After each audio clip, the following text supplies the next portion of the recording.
Students, आज हम company के केस में प्रॉफिट एंड लॉस अकाउंट का फॉर्मेट डिस्कस करेंगे।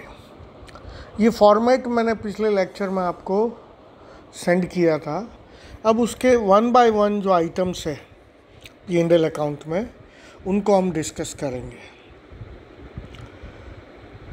देखिए, इसमें सबसे पहला पॉइंट तो ये ध्यान में रखना है कि P&L अकाउंट भी यहाँ पर वर्टिकल फॉर्म में ही बनेगा।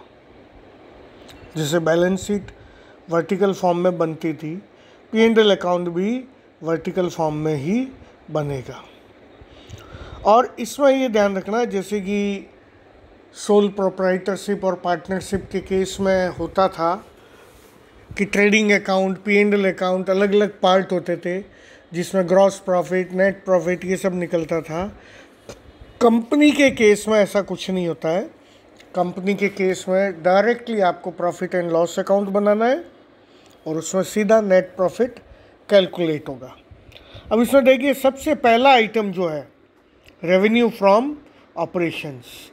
बिजनेस के ऑपरेशन से जितनी भी रेवेन्यू हो रही है, चाहे वो सेल ऑफ प्रोडक्ट से है, चाहे वो सेल ऑफ सर्विसेज से है, उनको आपको रेवेन्यू फ्रॉम ऑपरेशन में लेना है।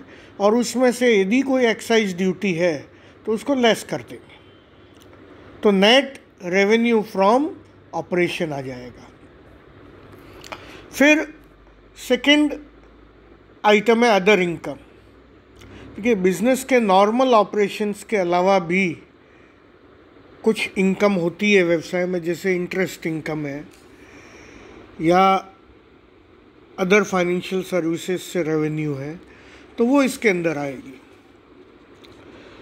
इन दोनों को जब हम ऐड करेंगे तो टोटल रेवेन्यू आ जाएगी।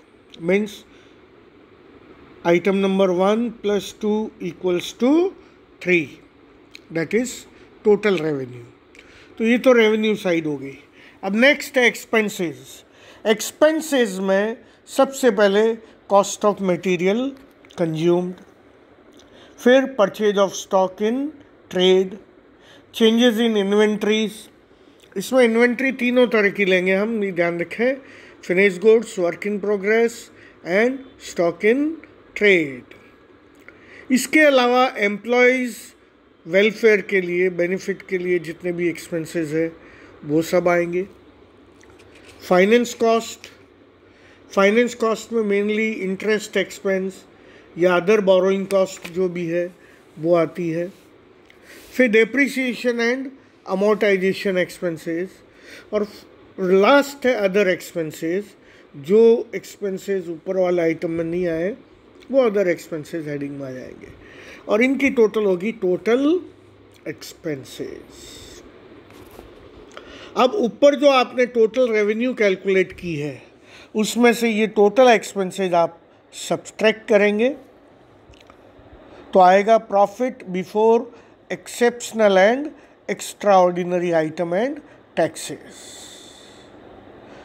इसमें से हम लेस करेंगे एक्सेप्शनल आइटम, तो आएगा profit before extra ordinary item and tax. और इसमें से यदि एक्स्ट्रा ऑर्डिनरी आइटम भी लेस कर देंगे तो प्रॉफिट बिफोर टैक्स आ जाएगा। अब प्रश्न ये उड़ता है आपके दिमाग में कि भी एक्सेप्शनल आइटम और एक्स्ट्रा ऑर्डिनरी आइटम क्या होता है। देखिए, एक्सेप्शनल आइटम वो होते हैं जो होते तो बिजनेस के रूटीन ऑपरेशन से है, लेकिन वो नॉन रिकरिंग नेचर के होते हैं, कभी कभार होने वाले होते हैं, जो रूटीन रिकरिंग नेचर में नहीं होते हैं, तो इसलिए उनको एक्सेप्शनल आइटम के रूप में शो करेंगे। एक्स्ट्रा ऑर्डिनरी आइटम भी सेम उसी नेचर के होते हैं लगभग। तो इन दोनों को ये ध्यान रखें, एक अकाउंटिंग स्टैंडर्ड बना हुआ AS5 के अनुसार हम एक्सेप्शनल और एक्स्ट्रा ऑर्डिनरी आइटम को यह लेंगे। तब आएगा प्रॉफिट बिफोर टैक्स। और फिर नेक्स्ट आइटम है टैक्स। टैक्स में करंट टैक्स भी लेंगे हम और डिफर्ड टैक्स भी लेंगे। टैक्स को जैसे ही उसमें से लेस करेंगे तो प्रॉफिट और loss for the period from continuing operation आ जाएगा। इसके बाद नेक्स्ट है प्रॉफिट और loss from discontinuing operation. Business में यदि कुछ ऐसा ऑपरेशन है जो आपने डिसकंटिन्यू कर दिया है, उससे कोई प्रॉफिट या लॉस हुआ है तो वो यहाँ होगा, और उसमें से उसका टैक्स लेस करेंगे हम, tax expenses of discontinuing operation.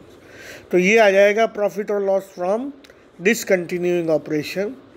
और फिर आइटम नंबर 12 में से आइटम नंबर 13 को लेस करेंगे हम, तो प्रॉफिट और लॉस फॉर द पीरियड आ जाएगा। ये होगा net profit for the period. और last profit and loss account में हम शो करते हैं अर्निंग पर इक्विटी शेयर, जिसको हम शॉर्ट में कहते हैं ईपीएस। ईपीएस क्या होता है? ईपीएस आपको बताता है कि कंपनी पर शेयर कितना अर्न कर रही है।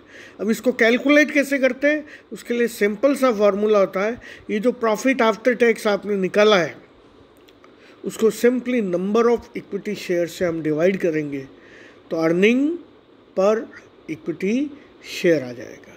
तो इस प्रकार से आज हमने ये प्रॉफिट एंड लॉस अकाउंट का फॉर्मेट डिस्कस किया है। Thank you.